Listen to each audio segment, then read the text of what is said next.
So CES, I've never been to CES. You've been a couple times? Yeah, I was there last year, Okay. And and for those of us who haven't been, I mean, tell us a little bit about the vibe. What are people talking about this year?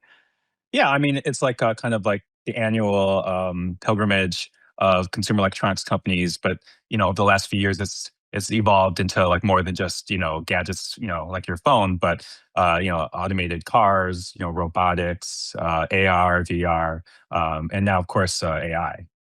And And so so and the products here, I mean, I always seem to think about what comes out of CES. These products, I mean, like in some cases, they're still like years away, right? I mean, it's never the stuff that is actually scaling now, or I mean, what do they end up revealing? it's really mixed, right? Like some of it can be vaporware, people announcing gadgets that they claim will come out in a year or two's time, but then they never come out. Other things are, coming out soon. So I guess it's kind of like a mixed bag. And from all the years you've gone, do you remember, do you have a particular memory from CES that that comes to mind as like, oh my god, that was so CES? Oh, I mean, I think the parties, there's all these like lavish parties, like Instagram hosts a party, TikTok hosts a party, basically it's like there's like lots of marketing, basically, and companies trying to like get on your good side. TikTok definitely trying to push that they're not like a Chinese company, for example. So yeah, there's just lots of. I remember a lot of the parties. Right. Okay. Well, okay, let's talk about what's happening on the ground this year. I mean, you had this story out today about Nvidia's push to get uh, companies who are focused on manufacturing to adopt not just their chips, but also their software.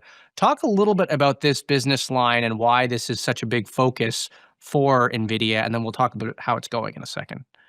Sure. I mean, obviously, NVIDIA makes billions of dollars selling chips for training and also chips for inference. So you could think of it as like a computer for a robot. A robot needs a computer to train its mind.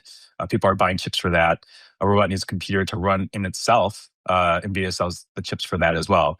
But to simulate the robot in an environment and collect data on that, to train the robots like movements and things like that requires like another computer, and people don't seem to be buying that type of computer or buying NVIDIA chips for that. And Jensen Huang has long believed that that's like the third pillar of their business, where they could also make billions of dollars, but it's just not happening.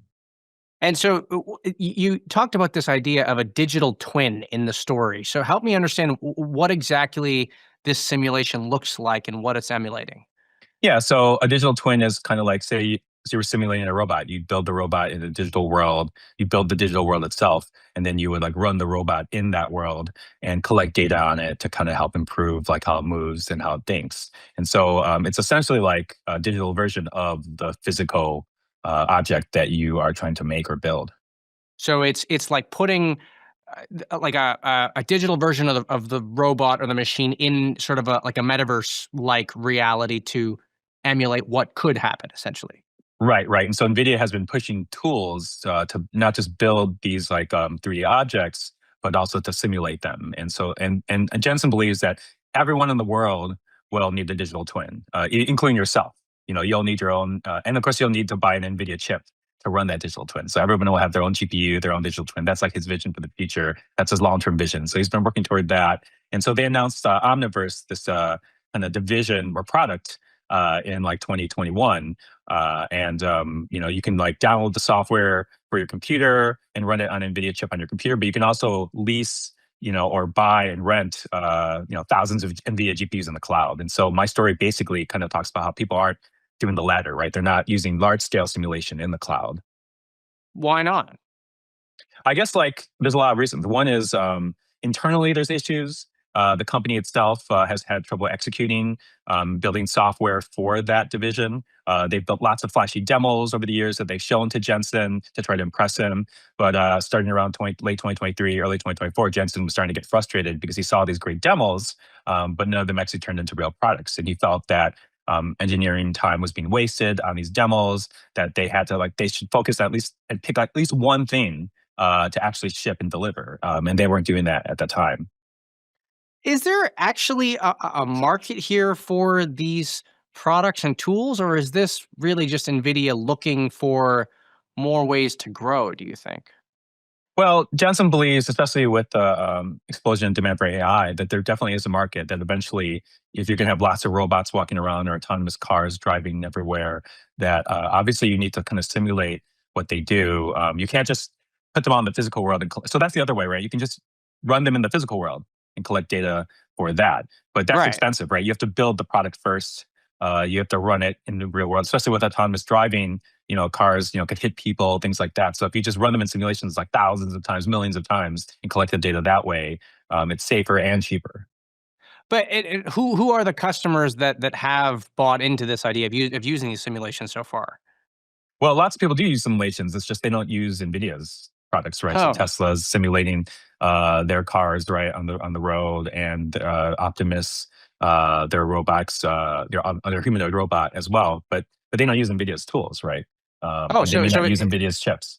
so it, and so in some cases it's actually that competitors' products actually work better for this stuff. Yeah, or they build their own in-house because they don't feel like NVIDIA's solution is, right for them, right? So it's like very different than training and inference, where everybody uses NVIDIA's chips. NVIDIA is like the de facto standard for that, and nobody wants to use anyone else's stuff, right? And so I think that's the big struggle for this division and for this business. And so as our reporter covering NVIDIA, you talk to everybody in this ecosystem. I mean, looking ahead a year or two out, do you see this being a major business line for NVIDIA, or do you think it's kind of just puttering along still? I think 1 or 2 years out might still be too early. Maybe 5 years out, 10 years out, for sure. But again, like the market has to mature. We don't have like humanoid robots in our homes today like we do with a smartphone, right, in everybody's pocket. And so, like, I think it has to get to that point where everybody's buying like a humanoid robot or some robot for their home, and then of course that this market for simulation and 3D design tools will take off. Right. All right. Well, there's a lot to look forward to in there. So I want to thank you for coming on, Wayne. That is Wayne Ma, our NVIDIA reporter here at The Information.